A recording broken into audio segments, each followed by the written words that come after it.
ವೀಕ್ಷಕರೇ, ನಾವಿವತ್ತು ಬ್ಯಾಂಗ್ಳೂರು ಚಾಮರಾಜಪೇಟೆಗೆ ಬಂದಿದ್ವಿ. ವೀಕ್ಷಕರೇ, ಇಲ್ಲಿ ನೋಡಬಹುದು ನೀವು, ಬಸ್ ಸ್ಟ್ಯಾಂಡ್ ಬಗ್ಗೆ ನಾವು ಮಾತಾಡ್ತಾ ಇದ್ದೀವಿ ಇವತ್ತು. ನೋಡಿ, ಇಲ್ಲಿ ಬಸ್ಗಳು ನಿಂತಿರೋದು, ಬಸ್ ಸ್ಟ್ಯಾಂಡಲ್ಲಿ ಬಸ್ ನಿಂತ್ಕೊಳ್ತಾ ಇಲ್ಲ. ಅಲ್ಲಿ ಜನರು, ಸಾರ್ವಜನಿಕರು ಅಲ್ಲಿ ಆ ಕಡೆ ನಿಂತ್ಕೊಂಡಿದ್ದಾರೆ. ಅಂದರೆ ಬಸ್ಗಳು ಆ ಕಡೆ ನಿಲ್ಲಿಸ್ತಾ ಇದ್ದಾರೆ. ಬಸ್ ಸ್ಟ್ಯಾಂಡ್ ಇರೋದು ಈ ಕಡೆ, ಬಸ್ ಸ್ಟ್ಯಾಂಡ್ ಕಡೆ ಬಸ್ಗಳಿಗೆ ನಿಲ್ಲಿಸ್ತಾ ಇಲ್ಲ. ಅದಕ್ಕೆ ಇಲ್ಲಿ ಇರೋದು ಜನರಿಗೆ ಎಲ್ಲ ತೊಂದರೆ ಆಗ್ತಾ ಇದೆ. ಮತ್ತು ಇಲ್ಲಿ ಇರೋದು ಜನರು ಎಲ್ಲ ಹೇಳ್ತಾ ಇದ್ದಾರೆ, ಬಸ್ ಸ್ಟ್ಯಾಂಡ್ ಇರೋದಿಲ್ಲಿ, ಬಸ್ಸಸ್ ಅಲ್ಲೇ ನಿಲ್ಲಿಸ್ತಾ ಇದ್ದಾರೆ, ಜನರು ಅಲ್ಲೇ ನಿಂತ್ಕೊಳ್ತಾ ಇದ್ದಾರೆ. ರೆಸಿಡೆನ್ಷಿಯಲ್ಸ್ ಎಲ್ಲ ಹೇಳ್ತಾ ಇದ್ದಾರೆ ಇಲ್ಲಿರೋದು ಬಸ್ ಸ್ಟ್ಯಾಂಡ್ ಏನಕ್ಕೆ, ಮತ್ತೆ ಇಲ್ಲಿಂದ ರೀಪ್ಲೇಸ್ ಮಾಡಿ ಬೇರೆ ಜಾಗದಲ್ಲಿ ಹಾಕಿ, ಬಸ್ ಸ್ಟ್ಯಾಂಡ್ ನಮಗೆ ತೊಂದರೆ ಆಗ್ತಾ ಇದೆ ಅಂತ. ಇದ್ರ ಬಗ್ಗೆ ನಾವು ಮಾತಾಡ್ತಾ ಇದ್ದೀವಿ. ಇಲ್ಲಿ ಇರೋದು ರೆಸಿಡೆನ್ಸು ಮತ್ತು ಇಲ್ಲಿ ಅಕ್ಕಪಕ್ಕ ಜನರು ಯಾರಿದ್ದಾರೆ ಅವ್ರ ಹತ್ರ ನಾವು ಪಬ್ಲಿಕ್ ರಿವ್ಯೂಸ್ ತೊಗೊಂಡಿದ್ವಿ. ಬನ್ನಿ ಅವ್ರ ಹತ್ರ ಮಾತಾಡೋಣ. ಈಗ ಬಸ್ ಸ್ಟಾಪ್ ಬಂದ್ಬಿಟ್ಟು ಇಲ್ಲಿ ಮಾಡಿದ್ದಾರೆ. ಸುಮಾರು 1 ವರ್ಷ ಆಯಿತು ಇಲ್ಲಿ ಬಸ್ ಸ್ಟಾಪ್ ಮಾಡಿ. ಈ ಬಸ್ ಸ್ಟಾಪಲ್ಲಿ ಯಾರೂ ಪ್ರಯಾಣಿಕರು ಇಲ್ಲಿ ಬರ್ತಾ ಇಲ್ಲ. ಏನಿದ್ರು ಅಲ್ಲಿ ಬಸ್ಗಳು ಅಲ್ಲೇ ನಿಲ್ಲಿಸ್ತಾ ಇದ್ದಾರೆ. ಕಾರಣ ಏನಿದ್ರೆ ಇಲ್ಲಿ ಬಾರ್ ಇದೆ, ಇಲ್ಲೇ ಬರ್ತಾರೆ, ಇಲ್ಲೇ ಕುಡಿತಾರೆ, ಮಾಡ್ತಾರೆ. ಹೆಂಗಸರು ಮಕ್ಕಳೆಲ್ಲ ಬರ್ತಾರೆ, ಎಲ್ಲರಿಗೂ ಪ್ರಾಬ್ಲಮ್ಗಳು. ತಿರ್ಗಿ ಇಲ್ಲಿ ನಿಲ್ಲಿಸಿದ್ರು ಇಲ್ಲಿ ಟ್ರಾಫಿಕ್ ಜಾಮಿಂದ ಇಲ್ಲಿ ಓಡೋದು ಆಬ್ಸೆಂಟು, ಅದು ಇದು ಆ ಪ್ರಾಬ್ಲಮ್ಗಳು. ಮತ್ತೇನೆಂದರೆ ಇಲ್ಲಿ ಕುಡ್ದು ನೋಡಿ ಗ್ಲಾಸ್ಗಳು ಅಲ್ಲೆಲ್ಲ ಗ್ಲಾಸ್ಗಳು ಹಾಕಿದ್ದಾರೆ, ಎಲ್ಲ ಮಾಡಿದ್ದಾರೆ.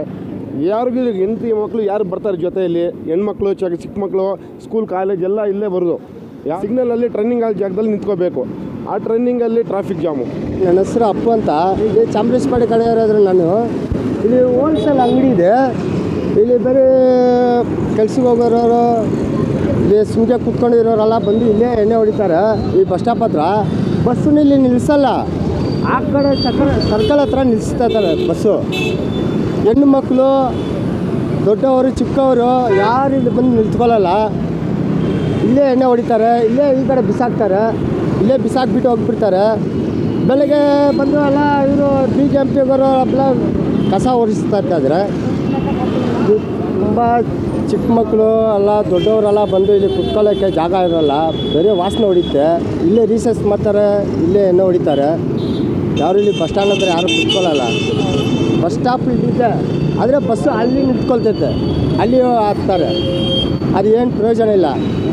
ಒಂದೊಂದು ಸತಿ ಇಲ್ಲಿ ಆಕ್ಸಿಡೆಂಟ್ ಎಲ್ಲ ಆಗುತ್ತೆ ಅಲ್ಲಿ ಒಂದೊಂದು ಸತಿ. अभी जो भी गाड़ी फिरता है ना, इधर गाड़ी फिरता है ना, बहुत तो स्कूल का बच्चे लोग सभी जाता है इधर, आस पास में गाड़ी भा देता है, और वो गाड़ी भाने से बच्चों को, स्कूल को भी बहुत तकलीफ होती है, बहुत से एक्सीडेंट होता है इधर. इसके वास्ते जो भी है गवर्नमेंट से इसका देखभाली करना है. ऐसा है पूरा इधर सभी फजीती है, पूरा आस पास कोई बात नहीं सुनता इधर. आप जो भी गवर्नमेंट से तुम्हें जो भी कार्रवाई करता है, जो भी करो इधर बार बहुत से एक्सीडेंट. ನಮಗೆ ಇಲ್ಲಿ ಬಸ್ ಸ್ಟ್ಯಾಂಡು ಈ ಕಡೆ ಇದೆ, ಜನ ಎಲ್ಲ ಆ ಕಡೆ ನಿಂತಿರ್ತಾರೆ. ತುಂಬ ಸಮಸ್ಯೆ. ಆ ಕಡೆಯಿಂದ ಗಾಡಿಗಳು ಸ್ಪೀಡಾಗಿ ಬರ್ತವೆ, ಜನಗಳ ಮೇಲೆ ಹೊಡ್ಕೊಂಡು ಹೋಗ್ತಾರೆ. ಸ್ವಲ್ಪ ಬಸ್ ಸ್ಟ್ಯಾಂಡ್ ಇರತ್ತವ ಬಸ್ ನಿಲ್ಲಿಸಿದ್ರೆ ಒಳ್ಳೆಯದು. KSRTC ಅವರು ಮಾಡ್ತೀರಾ ಅಂತ ಪೊಲೀಸವ್ರಿಗೂ ಹೇಳ್ತಾ ಇದ್ದೀವಿ, ಮತ್ತು BMTC ಅವ್ರಿಗೂ ಹೇಳ್ತಾ ಇದ್ದೀವಿ, ಇದೊಂದು ಮಾಡಿಕೊಡಿ.